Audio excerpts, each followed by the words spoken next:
saya aplikasi gambar. Saya kalau di Asri. Oke, kita akan bahas tentang sesuatu yang sering kita bicara saya itu perbedaan kebutuhan dan keinginan generasi masa depan. Dan kita juga akan membahas fenomena ya benar? Oke, pertama-tama kita akan membahas perbedaan kebutuhan dan kebutuhan. Kalau sih kebutuhan itu selalu kebutuhan esensial, seperti makan, minum, ya. Kalau keinginan itu sesuatu yang kita inginkan, itu tidak apa sih. Maka ingat kita sendiri lah. Kalau kebutuhan setuju banget karena garis antara kebutuhan sama keinginan itu beda-beda sekarang. Contohnya kayak misal HP flagship itu kan harganya puluhan juta. Nah itu antara keinginan atau kebutuhan. Nah itu dia generasi sekarang itu sering dinamakan lifestyle inflation. Ketika kita mempunyai uang banyak, kita akan berpikir untuk membeli barang yang mahal. Sedangkan meskipun barang yang lama itu masih cukup untuk digunakan. Kita sering menganggap keinginan sebagai tujuan karena ada rasa ingin, ada rasa ingin di manusia.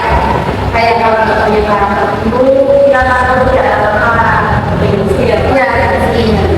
Saya nggak punya barang ini, terus saya yang lain punya barang ini, yang tidak punya itu fungsi karena yang nggak punya. Jadi keinginan itu dianggap sebagai suatu kebutuhan. Setuju banget, apalagi dengan adanya media sosial, kita tidak hanya membandingkan diri kita sendiri dengan teman-teman, tapi juga dengan influencer yang terkenal yang ada di media sosial itu. Karena dengan adanya itu juga membuat diri kita memiliki kebutuhan yang sangat tidak realistis, dan itu bukan cuma alat-alat seperti pengalaman juga sering kita ada dari kebutuhan seperti traveling di luar negeri atau yang di padahal pengalaman itu tidak ada usaha untuk bertahan. Ini masalah itu bukan cuma kita berdiri perbedaan antara pilihan dengan masalahnya itu juga pada faktor eksternalnya. Ya kalau boleh hanya kebutuhan atau kira-kira sebelum membuat itu, dan masalah kalau itu kita uang dan sampai kita konsumsi mulai gue ngomongin itu ya tidak hubungan dengan fenomena siapa nih di sini yang baca aku ketemu ya kayaknya yang paling kehidupan yang masuk di kemarin juga belum aku buat saksi terus yang banyak yang juga jadi lama yang menerima. Terus ini lagi bagaimana ternyata sudah dari zaman dulu ya terus saya jadi ya terus jenis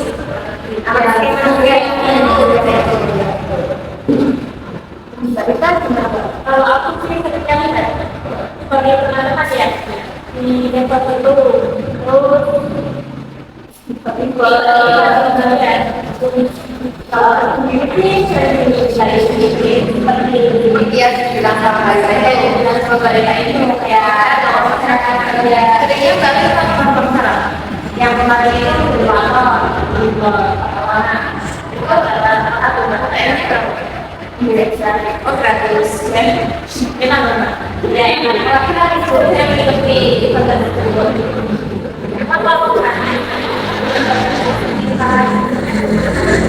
biasanya kalau ini kan gratis itu banyak yang melakukan apalagi yang nggak gratis yang melakukan itu karena mungkin ya itu karena kami juga banyak yang kayak tahunan itu atau sekarang Dari mana?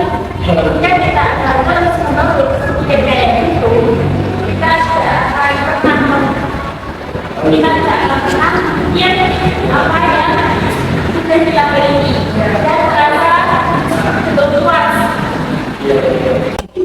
sebenarnya soal ya kalau kami komunikasi bisa kita mulai bisa jadi sekarang gimana sih cara efektif buat mengatasi walaupun kita bisa lihat teori kita sebelum kita menjalankan itu apa buat kita. Nah kalau ini nanti kita bisa juga menjadi kemarin kalau kita harus dilakukan kalau ini kalau kita sudah benar-benar kita boleh proses keluarga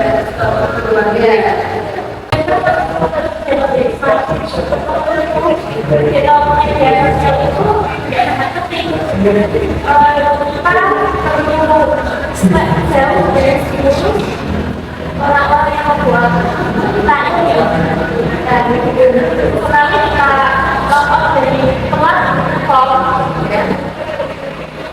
platform dan fokus pada diri sendiri bagaimana cara membuat kita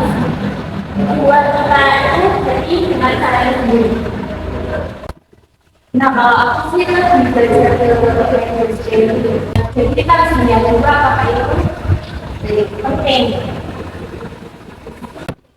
Benar banget katanya Mbak Alin, kita itu tidak harus memikirkan usahakan orang lain.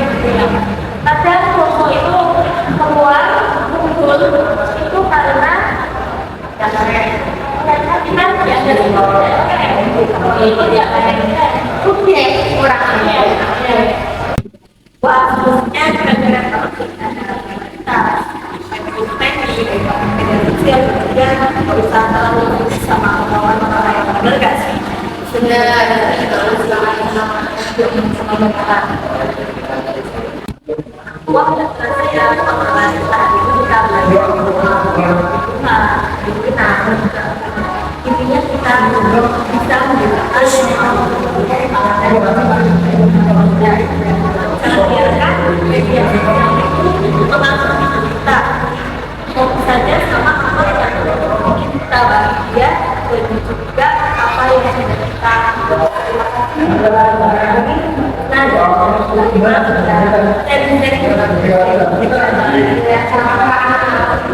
oke, jangan lupa ya dan subscribe itu kita.